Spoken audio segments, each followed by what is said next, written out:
بدحر زي قصيلهم قصو بارنيت أزمسل حاسين شفينهم سلام كورات تخاتاتلتي ازي بعدما نقص بسنك حبر ملكعو ناي موت فردي استبين له هسان قلعة جورج ستيني محزني تاريخ ايو اتفصامه ኣብ ሃገር ኣሜሪካ ውሽጢ ደቡብ ኮሎሪና እትርከብ ሓንቲ ናይ ጸለምቲ መንበሪ ኣብ ዝኾነት ቁሸት ዝተፈጸመ እንትኸውን እቲ እዋን ከዓ ከም ኣቋጻጽራ ፈረንጂ ብ1944 ዓመተ ምህረት እዩ ነይሩ። ናይ ዘኸባቢ ነባሪ ዝኾነ ወዲ 14 ዓመት ጆርጅ ስቲኒ ቅድሚ እታ ሰራም መዓልቲ ዝነበራ እዋናት ምስ ገባራት ወለዱ እንዳተሓጋገዙ ደሓን ዝበሃል ህይወት ይመርሑ ነበሩ። ኣቡኡ ገባር እንትኸውን ኣዲኡ ከዓ ኣብ እንዳ ጸዓዱ ተቆፂራ እትሰርሕ ዝነበረት ሰራሕተኛ እያ።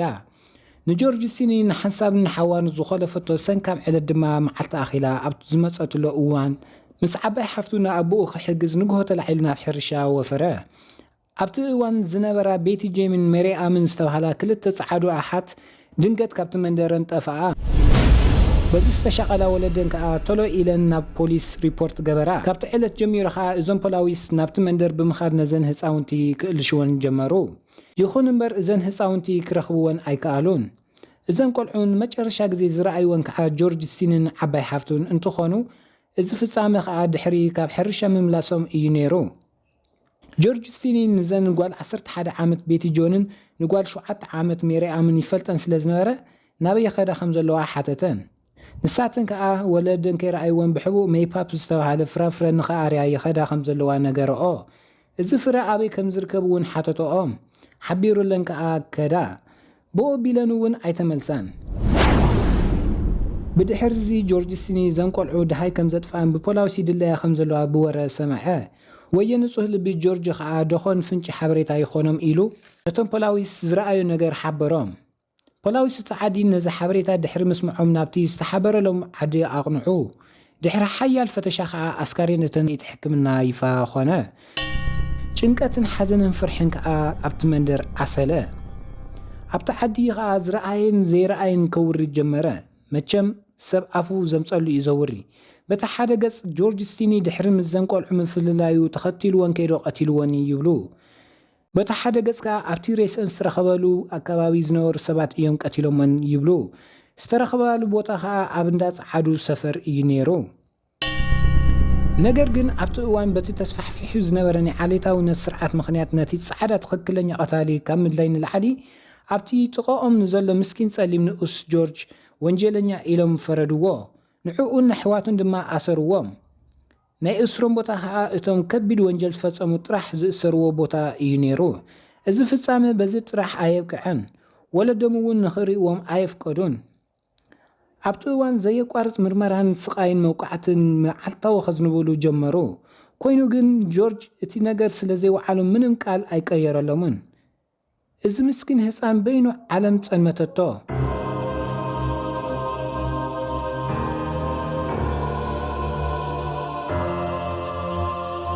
ረዳእ ዘይብሉ ዘዘርከበ ፈራዲኡ ኾነ። እዚ ኩሉ እንትፍጸም ህፃን ጆርጅ ኣብ ልዕሊ ህይወቱ ተዓዛቢ ኮይኑ ተረፈ። ድሕሪ ሒደት መዓልታት እውን ፍርዲ በፂሑ በታ ሓደ ወገን ከሳሲ በታ ሓደ ወገን ተኸሳሲ ጆርጅን ንኣምሰሉ ዝተቐመጠ ናይቲ መንግስቲ ጻዕዳ ጠበቓ ተሸመሉ። እዚ ጠበቓ ድማ ንኸምስል ዝተቐመጠ እምበር ንጹህነት ጆርጅ ኣጻሪዩ ክጣበቕ ዝመፀ ኣይኮነን። እቲ ዝቐረበ ክሲ ምንም ዘእምን ዘይብሉ ማይ ቀጠነ ብዕራይ ወለደ እንትኸውን ጆርጅ ስቲኒ ምስተን መወቲ ህፃናት ስለ ዝተረኸበ ጥራሕ እዩ ከም ቀታሊ ተባሂሉ። እቶም ፖላዊስ እውን እንተኾኑ ምንም ምፅራይ ከይገበሩ ጆርጅ ቀታሊ ከም ዝኾነ ኣሚኑ እዩ በሉ። በዘን ቃላት እዚአን ከዓ ንሽሙ ተመጣጣኒ ቐፅዓት ብዝብል ሽፋን ናይ ሞት ፍርዲ ኣብ እዋን ኣፕሪል 24 1944 ዓመተ ምህረት ወሰንሉ። ቅድሚ ምማቱ ከዓ ሓደ ጸሊም ክልተ ጻዕዶ ቀቲሉ ብምባል እቶም ጻዕዱ ነበርቲ እታ ከተማ ነቶም ወለዱ ክቐትልዎም ፈተኑ። ኮይኑ ግን ኣይተሳኽዐሎምን። እዚ ጥራሕ ከይኣክል ከዓ እቶም እንዳጻዕዱ እናሰርሑ ናብሮኦም ዘመሓድሩ ዝነበሩ ጸለምቲ ተባረሩ። ወለዲ ጆርጅ እውን ጎደና ሓደር ኮይኖም ተረፉ። እዚ ኩሉ እንዳተፈጸመ ዋላ ሓደ ዓገብ ዝብል ተስኣነ። ጁን 16 1944 ዓመተ ምህረት እታ ርግምቲ መዓልቲ ሞቱ በፂሕ ቅድሚ ምቕታሉ ምስ ወለዱ ንቑሩብ ደቓይቕ ከሕልፍ ፈቐድሉ። ያኢ ራህሪሆም ማለት እዩ። ብድሕሪ እዚ ምስኪን ህፃን ጆርጅ ስቲኒ ፍርዱ ንኽቕበል ናብታ መልኣከ ሞት ዝዓሰላ ገዛ ኣተወ። ኣብታ ሰዓት ካብ ምሒር ፍርሕን ጭንቀትን ዝተለዓለ መጽሓፍ ቅዱስ እናሓቆፈን እንዳበኸ ብጨካናት ጻዓዱ ፖላዊስ ሚኒስተር ተዓጂቡ ናብታ ሰብ ንኸቀተለላ ተባሂላ ዝተሰርሐት ወንበር ኮፍ በለ። ኮይኑ ግና እታ ወንበር ብመጠን ዓበይቲ ስለዝተሰርሐት ጆርጅ ስቲኒ ንኸቀተለላ ኣይፍቀደትን ነይራ፣ ማለት እውን ኣየር ክበላን ነይሩ። ኮይኑ ግና እቶም ጨካናት ፖላዊስ ነቲ ሒዝዎ ዝነበረ መጽሓፍ ቅዱስ ካሊእ መጽሓፋትን ወሲኾም ደርዲሮም ኮፍ ኣበልዎ። ብድሕሪዚ ኣእዳውን ርእሱን ኣእጋሩን ኣሲሮም መጨረሻ ግዜ ዝናዘዞ እንተሃልይዎ ሓተትዎ። ኮይኑ ግና ጆርጅ የብለይን በሎም ርእሱ እንዳንቀሳቐሰ። ብድሕሪዚ ቀፂሎም ገጹ ባርኔጣ ዝመስል ሓፂን ሸፊኖም 240 ቮልተጅ ኤሌክትሪክ ለቆቆይሉ ይትረፍ ዶ ንኽትቕበሎስ ንኽትሰምዖ እኳ ዘደንፁ ኣካላቱ ተፈላለየ። እተን ዝነብዓ ዝነበራ ይዕንቱ ካብ ስፍረአን ወፂአን ነትዓ ባዕ ሰበብ ልዕል ሰብ እንትጭክን ክንደየን ኣይሓስም።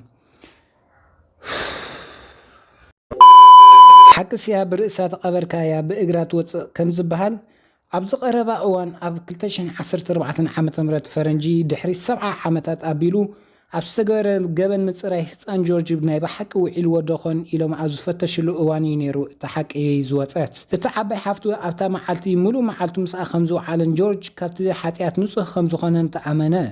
እቲ ፍርዲ እውን ጌጋ ከም ዝነበረን ይፋ ኮነ። እንታይ ሞ ይዓብስ ምስኮነ ዝሕዝን ፍርዲ እዩ። ብዝኾነ ኣሕዋት ናይዚ ምስኪን ህፃን ፍርዲ ብሓፂር መልክዑ ኣቕሪበልኩም። ኣብ ቀፃሊ ክሳብ ንራኸብ ሰሰናይ ተመኒ። ቻው ቻው።